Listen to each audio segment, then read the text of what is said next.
US fighter jets strike Iraqi Hezbollah targets in response to attacks on bases. Before we dive in details, please subscribe to the channel and stay always one step ahead to know all global important events happening around you. Give a thumbs up and share the video with your family and friends. Let's move on with the video. US fighter aircraft struck two operations centers belonging to Iraqi Hezbollah in response to attacks on US bases that have escalated alongside Israel's operations against Hamas in Gaza, two defense officials said. They said attacks on US bases included the first use of a short-range ballistic missile against US troops, which happened on Tuesday.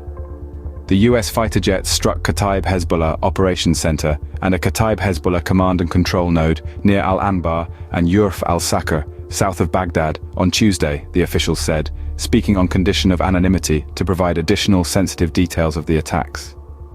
There were Kataib Hezbollah personnel at both sites at the time of the strikes, but the officials said they could not yet confirm whether anyone there was killed. The US strike followed another immediate, unplanned retaliatory strike by an AC-130 gunship that was in the air when the Iranian-backed militants fired two short-range ballistic missiles at Al-Assad Air Base in Iraq late on Monday evening. The gunship was able to locate the origin of the missiles and fired on several militants who had fled in a vehicle. The officials said the US is trying to communicate that it does not seek wider conflict, but that the Iran-backed attacks against American forces must stop, and that the US will take further action if needed. To date, US bases in Iraq and Syria have been struck 66 times since October 17th. The day a blast at a hospital in Gaza killed hundreds. This is where we delve into the details of the airstrikes carried out by US fighter jets. The operation targeted facilities tied to Iranian-backed militia groups. These militias had been implicated in a series of attacks on US bases, which necessitated a firm response. The decision to launch an airstrike is never taken lightly. It involves a meticulous process of gathering intelligence, identifying targets, and finally, executing the strike. This decision is made at the highest levels of the government, with the president himself giving the final go-ahead. Now let's consider the execution.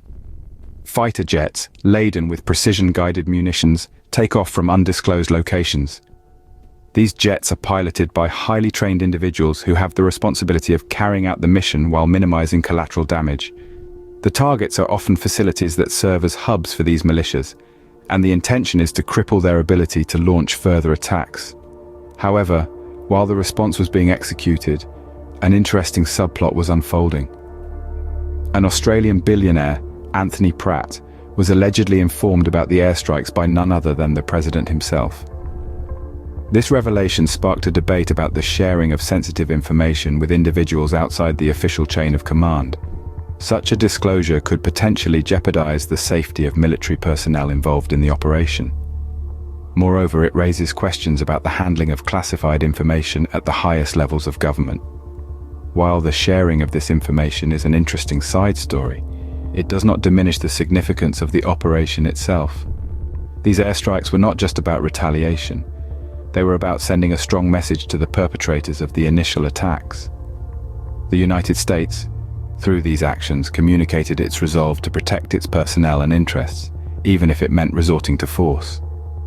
The airstrikes were a clear message to the perpetrators of the initial attacks, but what was the aftermath? The dust has settled, but the reverberations of the airstrikes are still felt. The aftermath has left a landscape of uncertainty, especially when it comes to the US-Iran relations. The airstrikes were a clear retaliation to provocations on US bases, but they also send a message that reverberates through the corridors of power in Tehran.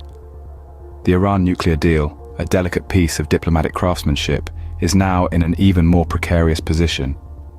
Iran's alleged attacks on US troops have been interpreted by some as a pressure tactic, aimed at pushing the US towards easing sanctions. But these actions could also be seen as a double-edged sword, potentially hindering diplomatic talks and further straining an already tenuous relationship. The future of the nuclear pact is shrouded in uncertainty. The US has made its stance clear. Attacks on its bases will not go unanswered. But this stance also raises questions about the path forward. Will this hardline approach lead to further escalation, or will it eventually bring Iran back to the negotiating table? The US has made its stance clear. Attacks on its bases will not go unanswered. But only time will tell what the long-term impacts of such actions will be.